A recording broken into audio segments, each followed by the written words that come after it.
nasa ano, nasa tricycle kami.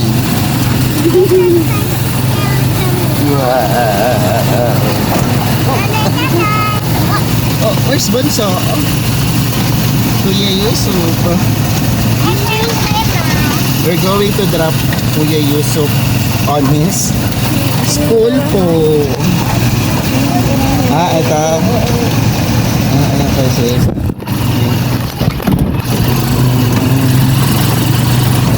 Buka na lang. Yes, this is our tricycle. Si Kuya Yusuf supposed to be sitting here on this side. This one, this upuan. The smallest seat there. Yeah.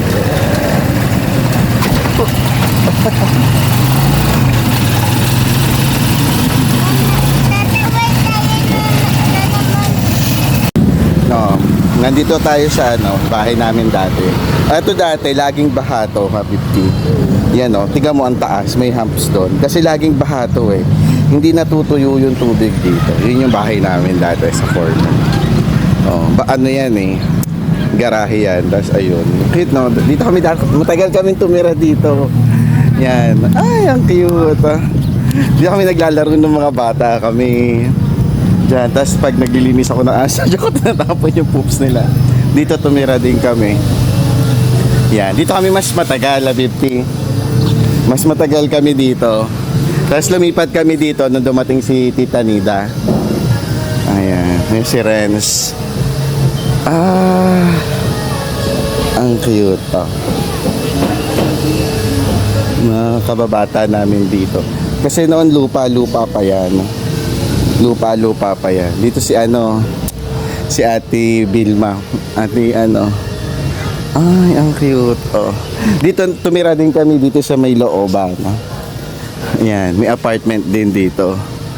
Doon kami sa dulo. Pangalawa kami sa dulo. Ayan. Ang tibay nitong puno na to, andito pa rin. Tapos nilagyan nila ng bubong. May posohan yan doon eh. Oo. Ang cute. An-extend nila, mashallah.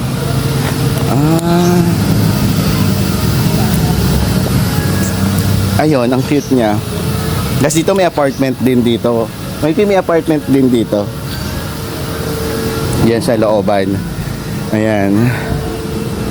Sila Byron. Asa? Kaya let's go inside here. Ay, wag dyan. Hindi ko alam kung magkano yan. Wala. Kala ko G.